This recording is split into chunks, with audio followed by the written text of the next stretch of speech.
Thank you very much, Mr. Chairman. First of all, the comments being made about politics. First of all, we are discussing sanctions, and sanctions are, by definition, political. They cannot be anything else. They're designed to be political. Now, I would like to draw the committee's attention to a letter published in today's Financial Times from the former UK ambassador to Russia.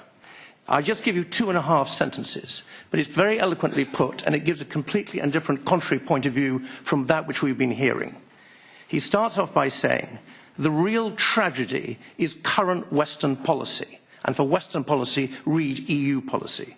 We are hitting Russian economic growth, boosting nationalism, and giving credibility to the arguments of statists and authoritarians in Russia that Russia must steer clear of insidious Western influence.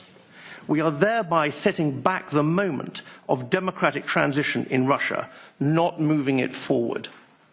And I fear that what is happening is that the EU institutions, the President of the Commission, and all the usual suspects see this as a wonderful opportunity to posture on the world stage, irrespective of what is in the interests of EU nation states and irrespective of what is in the interests of the EU.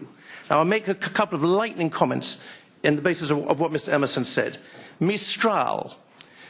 This is a classic example of what France does. France, while paying lip service to the EU, nonetheless has no compunction of pursuing what it sees in its own national interest. And I only wish that the pusillanimous British politicians, the Cleggs and the Miliband's and the Camerons, would perhaps learn something from what the French do.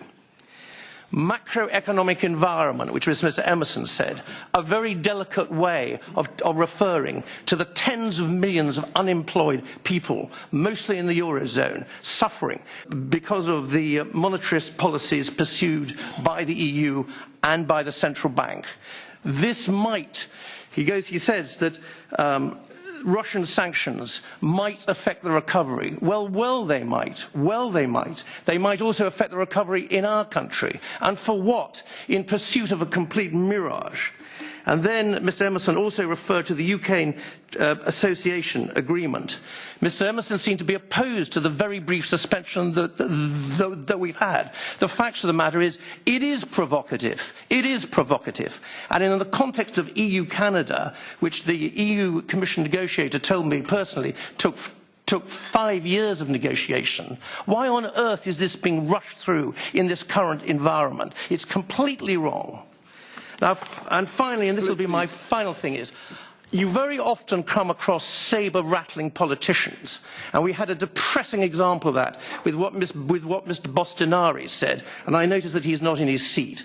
But Mr. Emerson worked for many years, or I don't know if he's still with them, for a think tank called the Centre for European Policy Studies. And I suggest that Mr. Emerson, in his aggressive sabre rattling, of which other people are going to suffer, people in Europe are going to suffer, not people with cushy jobs, should just go away and think again.